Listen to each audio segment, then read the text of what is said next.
আজকের এই ভিডিওটা অতি গুরুত্বপূর্ণ। দেখা মাত্র প্রত্যেকটা বাংলাদেশী নাগরিক এটা ভিডিওটা শেয়ার করে দিবেন, কারণ আমি যে তথ্যগুলো দিচ্ছি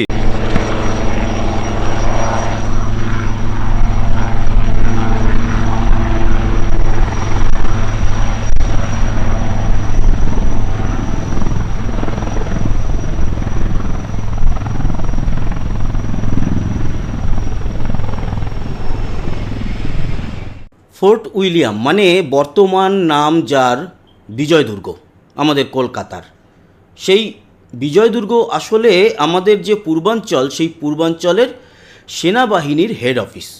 এখান থেকে কিন্তু উত্তর পূর্বের যে রাজ্যগুলোর মিলিটারি বাহিনী আমাদের রয়েছে ওনাদেরকেও কন্ট্রোল করা হয়। এখানে আজকে একটি খুব গুরুত্বপূর্ণ মিটিং হয়ে গেল। গতকালকেই প্রধানমন্ত্রী নরেন্দ্র মোদী আসাম হয়ে মণিপুর থেকে আমাদের কলকাতাতে নেমেছিলেন এবং গতকাল রাতে রাজভবনে বেশ কিছু মিটিং করেন, রাজভবনে রাত কাটান। তারপর আজ ছিল ফোর্ট উইলিয়াম মানে বিজয় দুর্গে খুব গুরুত্বপূর্ণ মিটিং।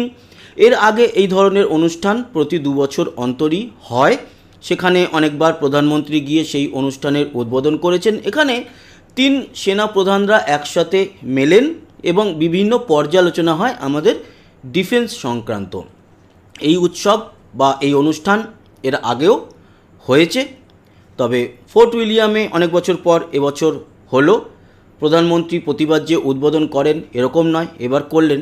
তবে এবার যে সভা পরিষদ নিয়ে প্রধানমন্ত্রী এই গুরুত্বপূর্ণ মিটিংটি করলেন, তাতে যারা সমর বিশেষজ্ঞ এবং যারা কূটনীতিবিদ এনাদের কপালে একটু ভাঁজ, মানে সেটা চিন্তার ভাঁজ নয়, মানে বলা যেতে পারে দুর্ভাবনার ভাঁজ নয়, একটা চিন্তার ভাঁজ যে বড় কী এমন হতে যাচ্ছে যে যেখানে প্রধানমন্ত্রী শুধু নয়, রয়েছে এনএসএ অজিত ডোভাল, প্রতিরক্ষামন্ত্রী রাজনাথ সিং এবং খুব গুরুত্বপূর্ণ দপ্তরের সচিবরা, এছাড়া পূর্ত বিভাগ যারা রাস্তাঘাট তৈরি করেন এবং আরও একটি ডিপার্টমেন্ট খাদ্য সরবরাহ বিভাগ। এই খাদ্য সরবরাহ বিভাগ এবং রাস্তা তৈরি করে এনাদের এই মিটিংয়ে থাকাটা একটা অন্য রকম কিন্তু চিন্তার মধ্যে ফেলছে আমাদের সকলকে। এমনিতেই জানেন আমাদের যে চিকেন নেক যেটাকে বলা হয় শিলিগুড়ি করিডোর অফিসিয়াল নাম, সেই অঞ্চলটা শুধুমাত্র এখন আর বাংলাদেশের দিক থেকে নয়, নেপালের দিক থেকেও থ্রেট। যদিও সেখানে এই মুহূর্তে যিনি প্রধানমন্ত্রী হলেন অন্তর্বর্তী সরকারের, তিনি ভারতপন্থী হিসাবেই আমরা জানি, কিন্তু কোথায় কোন গভীর ষড়যন্ত্র হয়ে রয়েছে এটাও তো বোঝা খুব মুশকিল। আসলে অনেকেই ভাবছেন যে এর 3টে অ্যাঙ্গেল আছে। এক তো উত্তর পূর্ব ভারতের যে আনস্টেবিলিটি রয়েছে সেটাকে স্টেবল করা, এবং সেখানে কোনো রকম কোনো যদি আমাদের উপরে হামলা হয় 7 সিস্টার্সের উপরে, তা সামাল দেওয়ার জন্য সব ঠিকঠাক ব্যবস্থা আছে কি না। দেখুন, এখানে বলবো তার জন্য একেবারে এতজনকে ছুটে আসার মনে হয় না কোনো প্রয়োজন ছিল। সিডিএস যিনি আছেন অনিল চৌহান, উনি এনএসএ অজিত ডোভাল এবং 3 সেনাপ্রধান, এনারা আলোচনা করেই করতে পারতো, বা প্রতিরক্ষা মন্ত্রীও আসতে পারতো। সেখানে প্রতিরক্ষা দপ্তরের সচিব মানে এক প্রকার অর্থ সচিবও, যিনি কিনা সমস্ত খরচাপাতি দেখেন, প্রতিরক্ষা মন্ত্রী তো বটেই, এবং প্রধানমন্ত্রী, এই ব্যাপারটা কিন্তু অন্যরকম গুরুত্ব পাচ্ছে। তাই শুধুমাত্র নর্থ ইস্ট আনস্টেবল, সেখানে যাতে অন্য কোনো সমস্যা না হয়, এই জায়গাটাকে মনে হয় যেন চিন্তা থেকে সরিয়ে দেওয়া বেটার। এরপরে সেটা হচ্ছে আমাদের এই যে বেঙ্গলে কয়েকদিন আগেই জানেন কেন্দ্রীয় স্বরাষ্ট্র দপ্তর থেকে সব রাজ্যকেই জানানো হয়েছে যে সব রাজ্যকে ডিটেনশন ক্যাম্প তৈরি করতে হবে। কেন? তার কারণ এই যে বিভিন্ন প্রক্রিয়াগুলো আগামী দিনে হতে থাকবে, যেমন এসআইআর শুরু হচ্ছে অক্টোবরেই। অন্যদিকে আপনারা আমাদের মাধ্যমে জেনেইছেন যে আগামী 2027 ফেব্রুয়ারির মধ্যে জনগণনা শুরু হবে, ডিজিটালাইজ হবে সমস্ত সিস্টেম। সেখানেও কিন্তু অনেক লোক এরকমভাবেই ধরা পড়বে যারা ভারতীয় নয়, কাগজপত্র ছাড়া ভারতে রয়েছে, এবং এনআরসি সহ যেই সমস্ত ব্যাপারগুলো আগামী দিনে চলবে, তার জন্য প্রচুর মানুষ ডিটেনশন ক্যাম্পে যেতে পারে। তার থেকে কি পশ্চিমবঙ্গে আনস্টেবিলিটি তৈরি হবে? সেটাও একটা খুব গুরুত্বপূর্ণ আলোচনা। এবং এসআইআর যদি করতে না দেওয়া হয় রাজ্য সরকারের তরফ থেকে, যদি প্রচণ্ডভাবে বিরোধিতা করা হয় এবং এখানকার যে গভর্নমেন্ট রাজ্যের, তাদের যে দল তৃণমূল কংগ্রেস, তাদের যারা প্রতিনিধি যারা রয়েছে সাপোর্টাররা, তারা যদি রাস্তায় নেমে বিভিন্নভাবে বিক্ষোভ দেখানো শুরু করে, কারণ এর আগে আপনারা সেই সিএএ এই সমস্ত ব্যাপারে দেখেছেন, ট্রেন বাস জ্বালানো হয়েছিল, ওই ধরনের কোনো রকম যদি একটা স্টেপ নেয় এখানকার যারা তৃণমূল কংগ্রেস, তাদের যারা সাপোর্টার তারা, তাহলে সেনাবাহিনী সেই ব্যাপারটাকে মেনটেন করতে পারবে কি না, এই নিয়েও যেরকম আলোচনা এটা নিয়ে রয়েছে। এছাড়া এসআইআর না করতে দিলে রাষ্ট্রপতি শাসন জারি হবে কি না, সেই নিয়েও কিন্তু অনেকে মতামত রাখছে। তবে আপনাদের জানি রাখি, এগুলো কিন্তু কোনোটাই ঠিক যুক্তিযুক্ত মনে হচ্ছে না এই মুহূর্তে। সব থেকে বেশি যুক্তিযুক্ত যেটা, সেটা হচ্ছে গিয়ে বাংলাদেশ। আপনাদের জানিয়ে রাখি, আইএসপিআর পাকিস্তানের কি বলেছিল কয়েকদিন আগে, যে এবার আর পশ্চিম দিক থেকে নয়, পূর্ব দিক থেকে ভারতে হামলা হবে পাকিস্তানের তরফ থেকে। তার মানে পূর্ব দিক হচ্ছে পূর্বে বাংলাদেশ, এই বাংলাদেশের থেকে তার মানে আক্রমণ হবে, এটাই পরিষ্কার বোঝা যাচ্ছে। তারপরে যেটা দেখা যাচ্ছে যে পাকিস্তান এবং আমেরিকা যেরকমভাবে এই একেবারে ওতপ্রোতভাবে ওর কোলে বসছে, তার কোলে গিয়ে বসছে, এবং কয়েকদিন আগে ত্রাণের নামে দেখলেন 110 কোটি মার্কিন ডলারের অস্ত্র পাঠিয়েছে, খবর দিয়েছি। এছাড়া আমেরিকা কিন্তু এই মুহূর্তে দারুণভাবে অ্যাক্টিভ বাংলাদেশে, পাকিস্তানও অ্যাক্টিভ, আইএসআই অ্যাক্টিভ, এবং তাদের লালমনিরহাটের যে এয়ারবেস সেটা নাকি চায়না তৈরি করবে।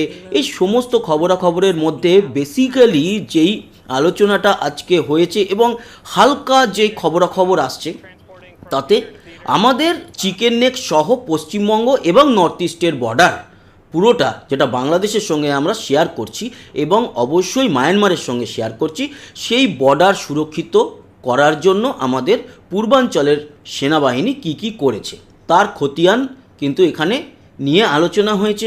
এবং প্রধানমন্ত্রী সমস্তটা শুনেছেন। এনএসএ অজিত ডোভাল মতামত তো দিয়েইছেন, কারণ ওনার সমস্ত বিচক্ষণতার সঙ্গেই যে ডিসিশন সেগুলোই করা হয়েছে এই বর্ডার অঞ্চলে। যেরকম তার মধ্যে রয়েছে হাসি মারায় রাফেল যুদ্ধ বিমান, তেজাস এবং সুখোই 30 MKI সেগুলোকে এনে রাখা, এবং বেশ কিছু অ্যাটাক হেলিকপ্টার আশেপাশেই রয়েছে চিকেন নেকের এক্স্যাক্ট লোকেশন অবশ্যই জানাবে না কেউ।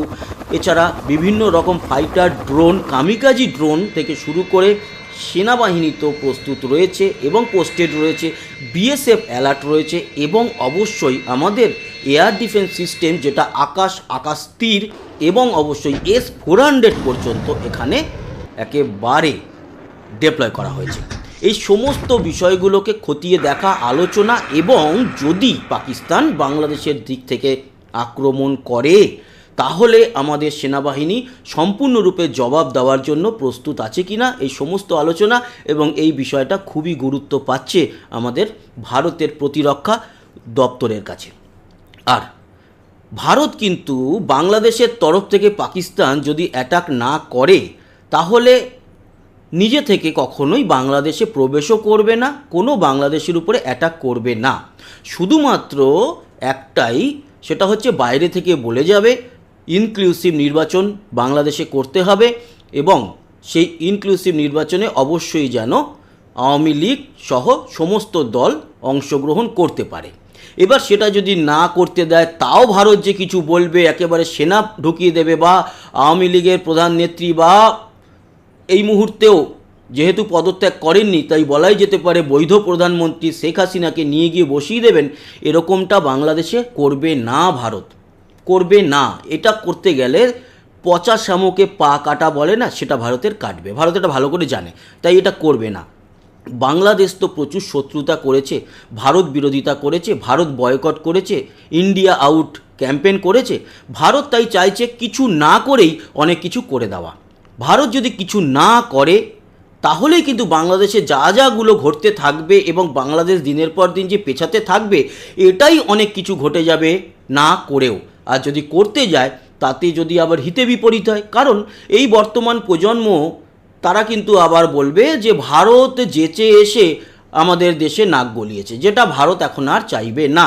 আজকের ডেটে গিয়ে ভারত হারে হারে টের পাচ্ছে যে মুক্তিযুদ্ধের সময় অংশগ্রহণ করাটাও নাকি ভারতের ভুল ছিল, বাংলাদেশকে স্বাধীনতা এনে দেওয়াটাও ভারতের ভুল ছিল, তাই আর দ্বিতীয়বার এই ভুলে ভারত যাবে না, বরঞ্চ কিছু না করেই কিন্তু ভারত অনেক কিছু বাংলাদেশে করে দেবে, এটাই দেখা যাচ্ছে। আর ভারত চাইবে যে পাকিস্তান বাংলাদেশের দিক থেকে আক্রমণ করুক, ভারতে করুক, তাহলে যেটা হবে, তাহলে কিন্তু আর পচা শামুকে পা কাটা বা বিদেশি কোনো গভর্নমেন্টের তরফ থেকে ভারতের উপরে চাপ আসবে না।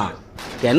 তার কারণ পূর্ব দিক থেকে আমাদের দিকে আক্রমণ হয়েছে, আমরা আমাদের সেনা পাঠিয়ে আমরা সেই আক্রমণ প্রতিরোধ করেছি এবং তাদেরকে নিউট্রালাইজ করেছি। সেই নিউট্রালাইজ করার জন্য যদি বাংলাদেশের মধ্যে প্রবেশ করতে হয়, সেখানে গিয়ে আমাদের গোলাগুলি চালাতে হয়, সার্জিক্যাল স্ট্রাইক করতে হয়, যে কোনো রকম স্ট্রাইকের জন্য, তখন ভারত কিন্তু একেবারে অল আউট ঝাঁপাবে। আর তখনই বাংলাদেশের মধ্যেই একটা রিজিম চেঞ্জ করে একেবারে আবারও নতুন বাংলাদেশ আনা আমরা দেখতে পারবো হয়তো আগামী দিনে। তো আমরা চাইছি, আর যারা চাইছেন যে বাংলাদেশের ভালো হোক, তারাও বলতে পারেন যে পাকিস্তান যদি বাংলাদেশের দিক থেকে আক্রমণ করে তাহলে সাপে বর হবে, পাকিস্তান তো একেবারেই যাবে। এবং তার সাথে সাথে বাংলাদেশের এই যে একটা সন্ত্রাসী গোষ্ঠী যারা সরকারে বসে আছে, মব ভায়োলেন্স চালাচ্ছে, এদেরকেও কিন্তু উৎখাত করে নতুন একটা সূর্যের আলো বাংলাদেশ দেখবে, সেটাও বলা যেতে পারে। তো এই আলোচনা ছিল এই পর্যন্তই। আশা করি ইনফরমেশানগুলো এবং আলোচনা আপনাদের ভালো লাগলো। সঙ্গে থাকবেন, আমাদের সাবস্ক্রাইব করে লাইক শেয়ার করবেন, কমেন্ট বক্সে আপনার গুরুত্বপূর্ণ মতামত জানাতে ভুলবেন না। আবার দেখা হবে, টাটা।